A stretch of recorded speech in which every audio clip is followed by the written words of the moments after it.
us by our, and this is his words, not ours, our official gay fan, Rudy. You can follow him on Twitter at Boy of Stone. He's a very active person on our Facebook page. So definitely go follow him. He's cool. He's always sending us suggestions, and we're probably going to be covering one of his movies in early 2017 that he suggested. So look forward to that, but that is for later. Let's talk about right now and start with this week's movie.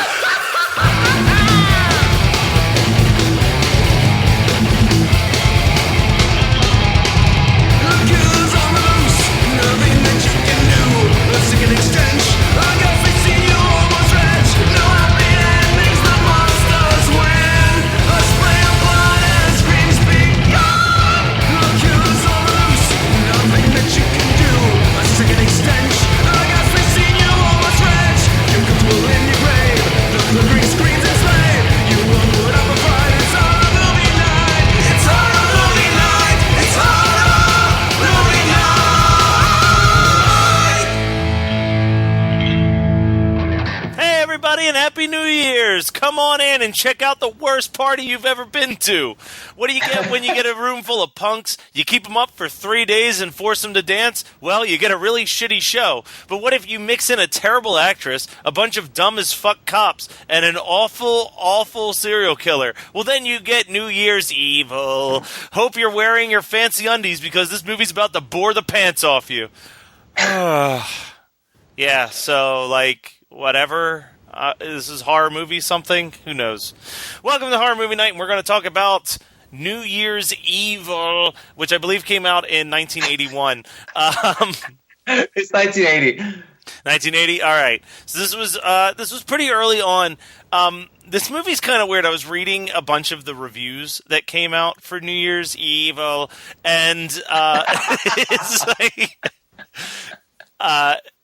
it was it got nothing but bad reviews, which isn't shocking if you've watched the movie, but it was these bad reviews that still had a lot of positive things to say about it. Roger Ebert gave this movie 1.5 stars, but in his review was also but that being said, it's nice to see a movie that just goes for a very simple suspense thriller angle in this day of smack you in the face with gore effects and stuff like that. And I'm I don't totally disagree with that. I feel like this is a really bad movie that could have been a really good movie if it just had any type of energy injected into it. Yeah, even the punks are oh, we're hopped up on amphetamines, but man, we're tired. Dude, there's that scene where there's just a blues guitar playing and it's just slow dancing, but it's the most forced slow dancing I've ever seen. Yeah, they're push moshing to a relaxing song. Well, I guess the idea is that this party is going on for 6 or 4 7 hours. 4 hours. Yeah, but then in the end, okay, what is... So we got... Fuck, I don't even know the time zones. I know it ends with Hawaii. Hawaii is the last time zone that we hit, right? Well, I think they were planning to end on California. They were going to end on California. Yeah, but then in the ambulance at the end, it says Hawaii. It says, finally, that's it for the show, everybody. Happy New Year's from Hawaii. That's what it says on the radio in the ambulance. Oh. Yeah, but that doesn't mean that they said that they were going to do 4 hours. I'm pretty sure they said 4 time zones. Yeah, so because they started at 8 o'clock or 7 o'clock. So the implication in California, I think the implication is that his plan was to kill her in California at midnight on New Year's Eve in California, and then he kills himself. But the son is well, there's one more time zone left that I have to kill her. Okay. No, that makes sense. Well, I was going to say the implication is that these punks have been listening to Made in Japan for 4 hours. And that would fucking drain the energy out of anybody. Hey, you can say a lot of shit about this movie. You keep this soundtrack out of your mouth, you dirty bitch. Dude, these songs... At first I thought it was just the theme song that I liked, but no, if there's an actual New Year's Evil soundtrack, I will purchase it, because I enjoyed all of the music in this movie. It's awesome. I did too, but it's that genre of punk that really was trying to like bite the Clash's style, and just they all had the same sort of vocal. Yeah, You know what I mean? Yeah, because that's all there was that was making money as far as punk goes. unless you just went straight new wave, like. Yeah, but that's the funniest thing about the fact that this is like a music-fueled film is that they fuck up the whole genre style that they're talking about when what's her name, Blaze, who is the most unsexy, sexy hostess ever. She looks like she's like 60. Like, Yeah, like Got like a 30-year-old son. yeah. Yeah, that was a really strange suggestion. Whoever was like, okay, we're writing this movie. We want to have an old woman be the female protagonist, but she can't be sexy, and she has to have a 20-some-year-old son.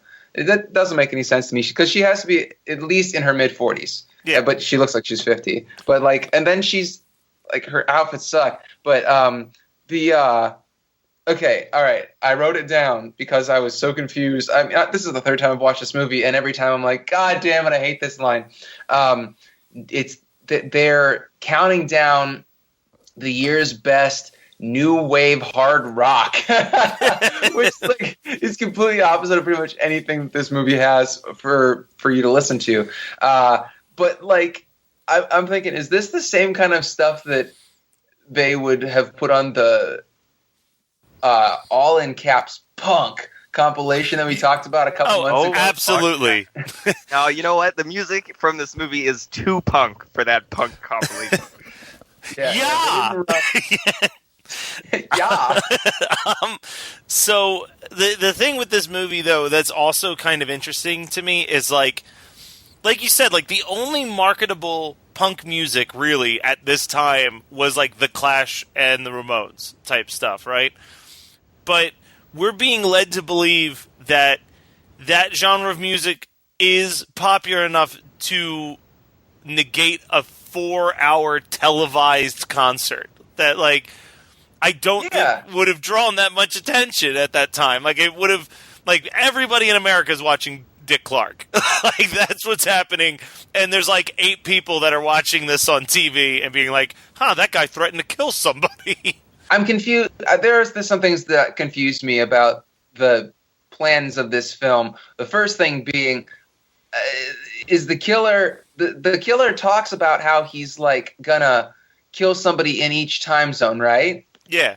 Like the way that reads to me is that they thought that he was going to be in each time zone, right? Not killing one of them at like the. I mean, he would have no way. He would have no way to pull that off.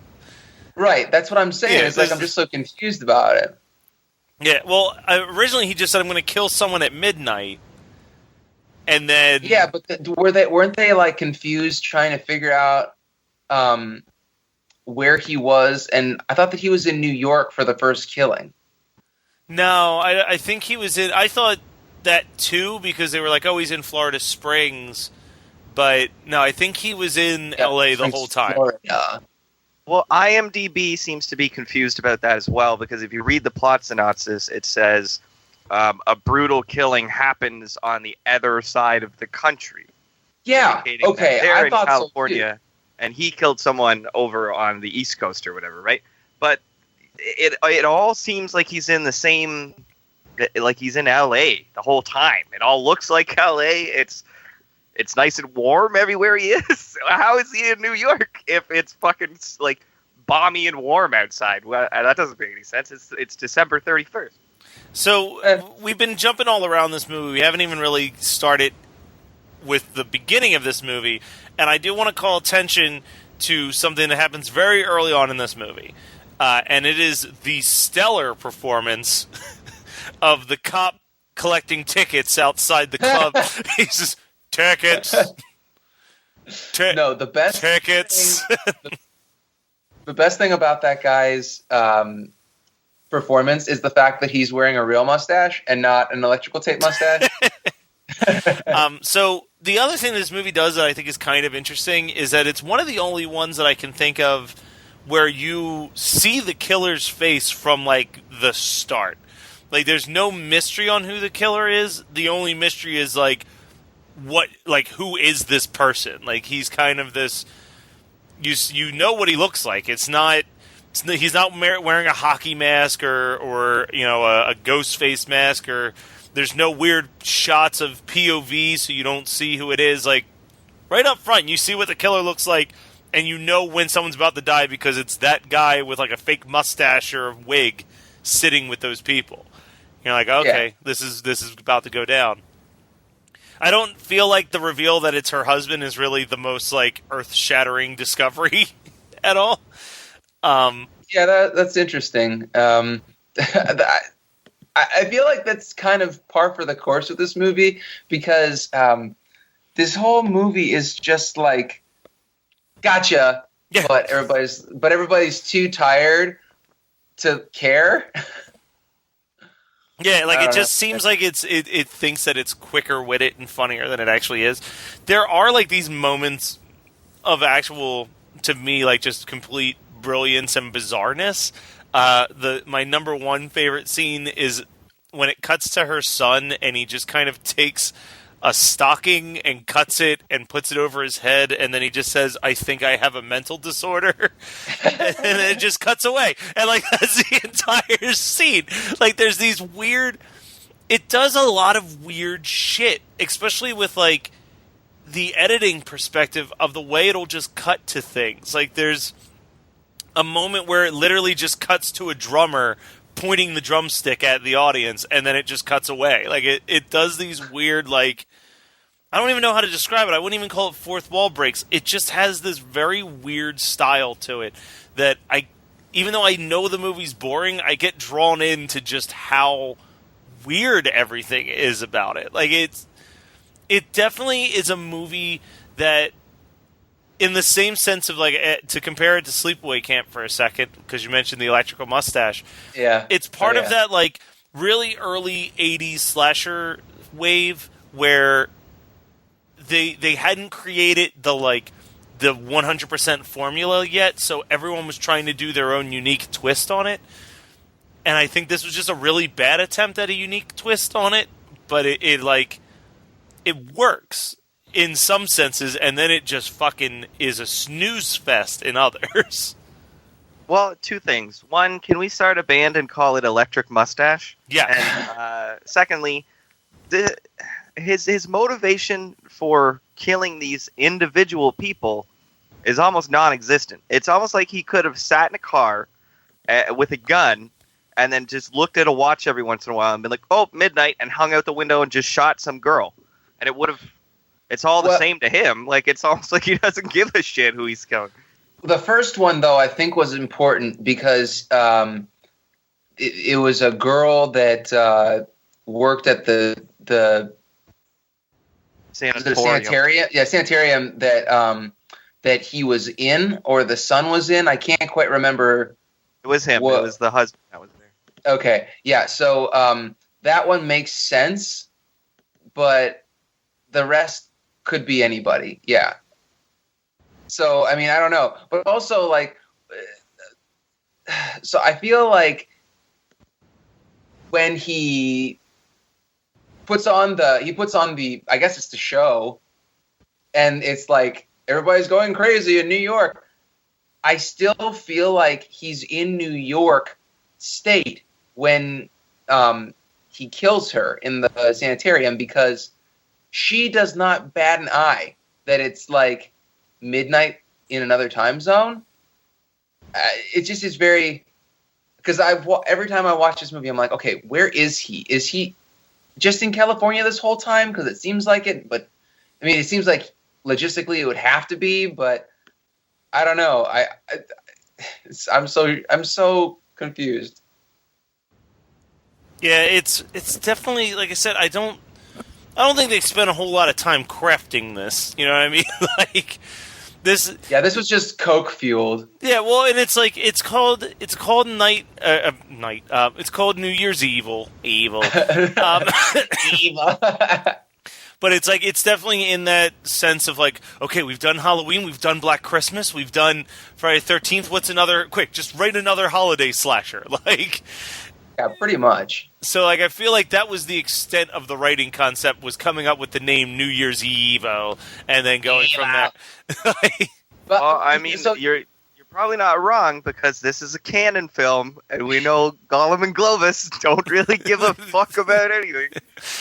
But yeah, Well, you had so pointed Jesus- out to us before we started recording, like, this is the ultimate worst, though, because not only is it a canon film, but it's kind of a boring canon film. Like, it doesn't have It the really insanity of, like, Life Force. So, yeah, it's nothing compared to Life Force. I mean, and it also doesn't have a hot woman in it for 7 minutes. But I guess that my biggest problem with this is, didn't Terror Train come out a year before this anyway? It might have been the same year, honestly. Let's, It was a weird noise you made, Scott. Okay, 1980. And let's just be real here. Terror Train is pretty shit as well. Yeah, I mean, I think if I had to watch one of these two movies on New Year's Eve, I would pick Terror Train. Oh, yeah, of course. But, I mean, I would be upset that I wasn't hearing someone say evil. Evil. Every God damn it. That's the best part of this. That's the only reason I think we picked this movie, was Yeah. there was a couple choices we had, but every single time we got to the name New Year's Evil, we had to say it like this. I'm just so confused by the device that he uses to change his voice into the phone. It was Because a rubber at the beginning, chicken. It looks like he's got like a thing in his mouth, like right up in his mouth that he's using. Yeah, I thought to, it was like, a vocoder. Yeah, but then later on, it looks like he's just holding like a pen somewhere sort of close to the mouthpiece of the phone, and that's changing his voice. And I was like, what happened to the whole like thing you had earlier? The first thing, it looks like he has like a kazoo in his mouth. Yeah, that's what I thought. Or he had like comb and a piece of wax paper or something. I Like, had no idea what was going. I'm going to throw this out there. I'm wondering if this movie inspired the I'm talking through a rubber chicken joke the following year in Student Bodies. Oh my god. Oh my god. Oh, might have. But yeah, I mean, there's not a whole lot to go off on this. I don't think there has been a legitimately good New Year's horror movie. But damn it, for the next couple years, we'll try. But I don't really have... Like, I have literally 3 notes, and it was great opening song, I think I have a mental disorder, and showing the killer's face the whole time is an interesting choice. Like... That's it. That's all I can think of. And I literally watched this movie an hour ago. It is fresh in my brain, and that's the best that I can come up with. It's just such a weird, bland, forgettable movie. Well, here's the thing. If in the end we had gotten a really cool elevator death, because they were lined up for it, if she had like got squashed between 2 elevators or got torn in half by the elevators or something like that, they kind of maybe would have saved the movie for me. But as it stands, like she goes like up down, screams a little, sees a head, and then gets pulled out of the elevator. I'm like, okay, well, fuck you. Yeah, she was basically just doing the Tower of Terror at that point. And then they put her in an ambulance because I imagine her wrists probably hurt after having Gotta go to the hospital and get some fucking ointment on You know those what? wrists. There's one thing I want to call out. I really like the mask at the end of this movie, and I don't know why. That like really overly exaggerated, like Nixon looking mask. Yeah, like whatever that shit was. And I love the... Because I just love any, like, jumping off a building suicide where you can tell that it's a mannequin being thrown down there. That's so good. Oh my god, that's so good. Like, there's no body movement whatsoever. Just So I have a question though about the ending here.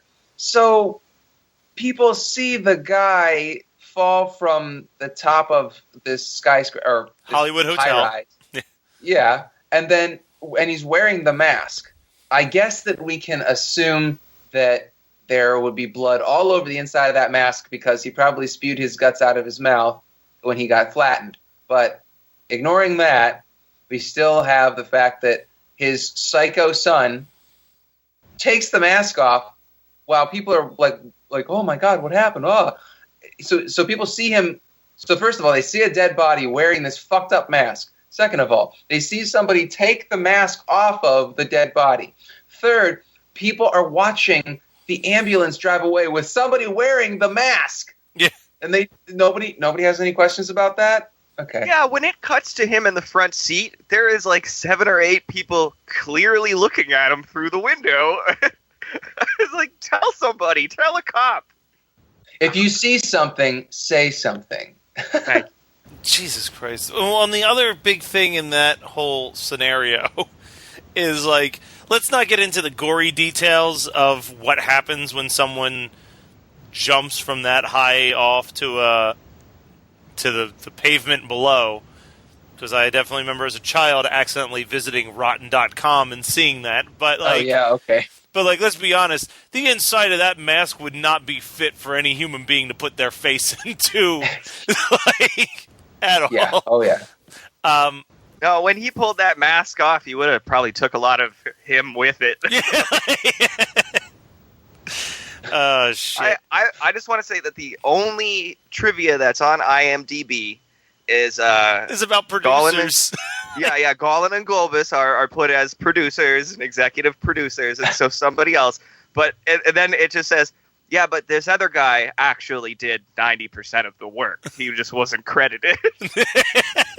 It's like, oh man, this just makes me want to watch fucking Electric 2 again. Like, it makes me want to watch. Dude, Electric Boogaloo I could watch over and over and over again. All right, so that is New Year's Evil. What have you guys been watching this week? Because, as you know, the last couple weeks we've been campaigning for our picks, and we haven't really talked about what we've been watching. So, what do you guys got? Anything good? Oh man, this is going to be a tough one. So Megan and I have actually been burning through tons of Marvel's Agents of S.H.I.E.L.D. We're 2/3 of the way through season 2 now. Finally broke her down enough that she wanted to start watching it, and we were going real good for about 2 weeks there, where we were just watching burning through 2 episodes every night. And now we're kind of where a lot of the stuff is just about to culminate. But Megan's very mad at Grant Ward's the Grant Ward character, and so I think that she needed to take a break for a couple of days. So last night we watched Velvet Goldmine. Have you guys seen that movie? Yeah, that's pretty good. Oh my god, that movie's ridiculous. It's also one of Megan's favorite films. Adam, have you ever even heard of it? Never even heard of it. Okay, let me give you the short version. So, Ewan McGregor plays a rock star named Kurt Wilde, who is basically Mick Jagger / Iggy Pop. Jonathan Rhys-Meyers plays a character named Brian Slade, who is basically David Bowie. And it's about the very late 70s, early 80s, very, very late 60s, early 70s glam rock, original glam rock bands in it's England and America. So, and it's very, very obviously kind of like a wink, wink, nudge, nudge about Mick Jagger and David Bowie and their possible romance and the music that they made together. But it's, I believe, written and directed by Baz Luhrmann, who's the guy that did he did Moulin Rouge. Yeah, is that right? And the Romeo and Juliet. That's right. And he also did The Get Down, which was a Netflix original series that I think came out this spring. He's got a very specific style. He's kind of crazy.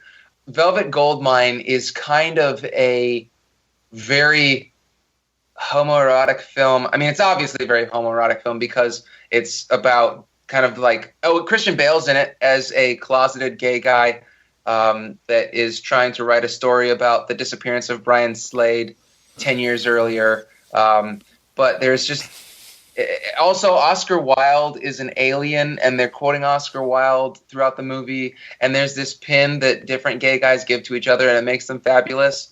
It's as weird as it sounds. It's a great film. It's got tons of great music. Oh, Placebo, the band Placebo, is the main backing band throughout it. It's a weird movie. But we watched that last night. That's like the third or fourth time I've watched that movie, and it doesn't get easier to watch. It's still very confusing and odd. I went on a little Christmas horror binge and watched Christmas Evil, and Silent Night, Deadly Night 1 and 2. All delightful. Yeah, Christmas Evil is actually like a very if it's the one I'm thinking of, it's actually a very well made dark It's horror very dark. movie. It's like a character study more than a horror flick. It's just like very slow. It's such a slow burn. It took me like 2.5 evenings to make it through because I was like, I'd watch and then I'd be like, oh, I'm tired. I'm going to go to sleep. But it's a really well made movie. It's very disturbing, really, because it's a little bit too real. Yeah. It's about a guy who basically watches everyone around him and has a naughty and nice list, and then he decides to kill people who are naughty. It's also kind of follows that same formula of like, I saw some fucked up shit happen to Santa when I was a kid, so now I'm gonna do some fucked up shit on Christmas. But yeah, it's on Shudder in America, at least. I don't know. I don't know if it's in Canada or not. But Adam doesn't even, he doesn't pay for movies anyway. So there we go. Nope. Also, thank God we watched Elves and not a good movie. No, I think that we got our money's worth out of watching Elves. All right. True. No, it's a pretty top notch episode, and I'm going to throw this out there for next year. I think, especially seeing the reaction to the one poll that was posted on Facebook, I think we got to do the Black Christmas remake from 2006 next year. Dude, yes, I'm all about that because I would really like to have a conversation about how it's not as bad as people think it is. No, it's not, but it's batshit crazy. Like, it is batshit crazy. All right, so I'm only going to talk about a few things that I watched. 3 things in particular. Thing number 1 is I finally got around to watching Krampus, and I thought it was okay. That's it. Like, I wasn't like gushing over it. I don't think it's amazing. I don't love it the same way that I don't think Wait. Did you just say gushing over it? Because that's gross, man. Yeah. That's what I said. It is not going to become a must-watch every Christmas the way that I feel Trick or Treat has become for Halloween to me. So, it was all right. But I'm glad that Michael Dougherty got to make a movie that was financially successful, since like Trick or Treat basically was like feels like it was sabotaged from the start to never make money. So that was cool. Why is that? Well, because have you ever heard the whole story of that? No. So please explain. I'm not being an asshole. Okay, so the guy who wrote Trick or Treat also wrote Superman Returns, and the deal behind it was, we know you want to do this horror movie. We'll give you all the money that you need, and we'll give you like unlimited creative control to make whatever horror movie you want. But you have to write Superman Returns for us as well. And he was like, "All right, fine." So he wrote Trick or Treat. He wrote Superman Returns. He made Trick or Treat. Superman Returns came out, didn't do very well in the box office, so the studio just refused to put Trick or Treat out as like a punishment for him not making a financially successful Superman movie. And it just sat on a shelf for like 3 years. People kept asking, like, when is this going to come out? And then they just kind of silently put it out on DVD one year without like any big like advertising for it. Trick or Treat, really? Yeah. Trick Wow, or Treat, this is blowing my mind. yeah, it never got like a theatric release or anything, and a lot of people always felt like, well, this dude got robbed because he made one of the first legitimately good horror movies in a long time that probably would have been a blast to see in theaters. Yeah. So Krampus was his first like legit theatric release, and it actually made a lot of money. So it was like, okay, cool. Hopefully this means that he'll get to do more movies. So even though I don't love it, I think it's good. I don't think it's a bad movie. I just don't love it the way that I think a lot of people loved it. I know Adam was kind of disappointed by it, right? Yeah. And then I saw Green Room recently, which was awesome. Green Room is fucking amazing. I have not been more on the edge of my seat in a while. It's one of the few films that had a moment that I literally screamed out loud over. And it's just got an awesome cast. So That's that the is, one with like Patrick Stewart and stuff, right? yeah, Patrick Stewart plays the head of a neo-Nazi. Yeah, and they sing Nazi punks fuck off. Yeah, at a Nazi bar. Not the smartest move. The band consists of Anton Yelchin and maybe Rest in from peace, bro. and maybe from Arrested Development. Wait, is that like the antithesis? Like, is that the like starting point of that movie? Is they sing Nazi punks and then they get Yeah, that's literally literally they realize that they're playing in a Nazi bar and they're like, "Hey, do you know what would be really funny?" And they go up and perform "Nazi Punks Fuck Off" as their opening song, and the club kind of turns on them. But it's more so that they witness a murder, and that's the whole situation from that point is witnessing the murder. One of the main Nazis, and this is such a minor role, but it makes me laugh regardless. One of the main Nazis who's like the muscle is he's the obnoxious neighbor from the first couple episodes of Parks and Recreation that's always picking on Andy. He like steals Andy's radio when Andy's taking a bath in the kiddie pool outside. And he's always in the town hall meetings causing a ruckus. I can't remember his character's name in Parks, but like he plays such a dramatic. I can't either, but I can picture the face. Yeah, he's like one of the main Nazis, and it's just such a dramatic change of character for him to go from like a wacky comedy to that. And the guy actually made the director of Green Room is the guy who directed the movie Murder Party, which I think I've talked about previously. Is like one of my once or twice. Yeah, one of my favorite like underrated movies. And then the last thing is for the blog, because I'm bringing back the Every Damn Movie blog in January. I took a brief hiatus from doing it to focus on a little bit of screenplay writing. I just binged through the entire series of Daria, and I highly recommend anybody who grew up on Daria doing that, because it holds up insanely well. And it is, as insane as this is going to sound, the most realistic depiction of high school I think has ever been put on television is the Daria animated series. Better than any live-action teen series, Daria completely nails the teachers, the students, all of that stuff perfectly. So I highly recommend. I think it's on Hulu. If you have a chance, revisit all of it because it's all great. It definitely has more sentimental moments in it than I remember, but still being very funny and quick-witted. All right, Adam, take us home. Finale of Westworld. Fucking amazing. Everything I wanted out of that show. Hey, Adam, should we watch Westworld? Yes, I would suggest it to both of you, actually. Nah, Pete and Pete it is. You read my mind. That was fucking coming. I don't know what to do with myself now. I have no idea what to watch. I'm watching like new Bob's Burgers and stuff, but I don't have anything interesting going on. Watch Daria. They just released like a little sneak peek thing for Preacher, because that's going to be coming back sooner rather than later, and then I can bitch about that again. Yay!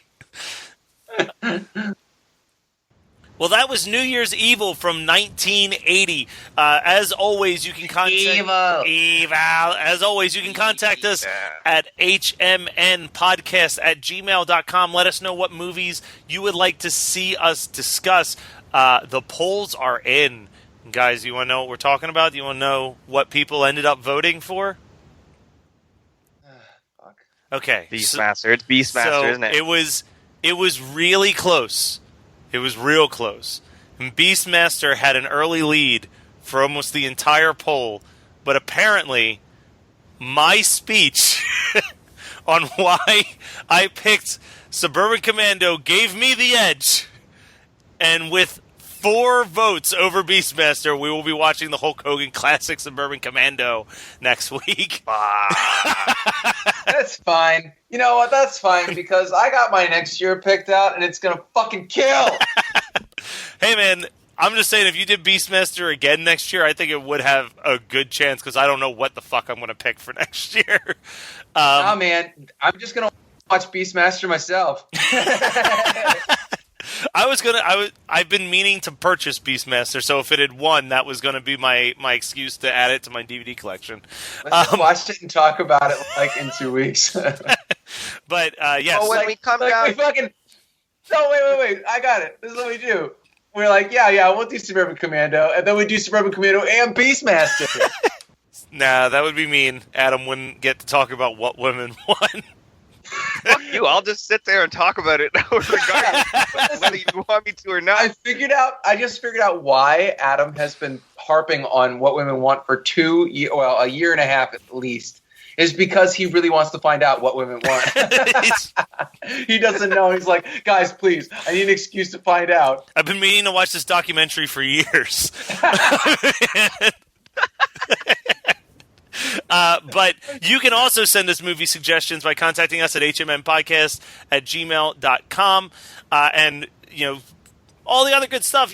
There's plenty of stuff going on the Facebooks and stuff, and there's a few other places where you can check us out, and I just cannot seem to remember what they are. Well, you can always find us on Twitter at HMN Podcast. You can find us on SoundCloud at Horror Movie Night. So SoundCloud.com/Horror Movie Night. You can rate, subscribe, and listen on iTunes, and you can find us on Facebook. We have a great group going, Horror Movie Night Podcast, and it's got tons of weirdos that love to talk about all the same things that we like to talk about. Very much so. I love how interactive our fan base has become. And then finally, don't forget to hit up the Patreon, patreon.com/HMN Podcast. For all of your HMN needs. We are going to be doing our first convention in just a few months. We might even be doing a live event in a few months. That is to be determined still. And there's packages that have probably potentially already arrived to some people's houses by the time this episode comes out. Yeah, I'm almost wondering if everybody in the continental U.S. will have theirs, and then Adam will have his by that time too, probably, and maybe the UK will get theirs. But guys, all I ask is if you have received a package, do us the pleasure of sharing what your favorite stuff was that you got in that package, so that people will see that we're not joking when we say that we're sending you a pretty nice collection of assorted goodies.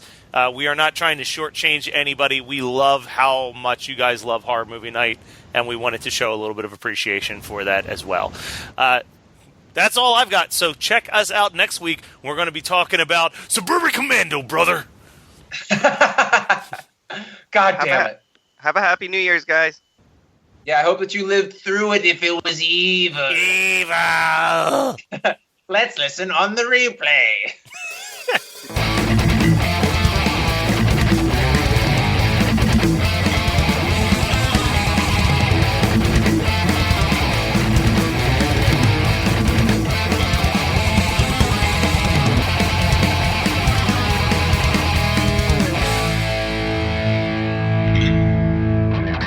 Still there, buddy? He's so pissed off that he's like, I want to listen to Krampus talk. Gone. You're listening to the Geekscape Network.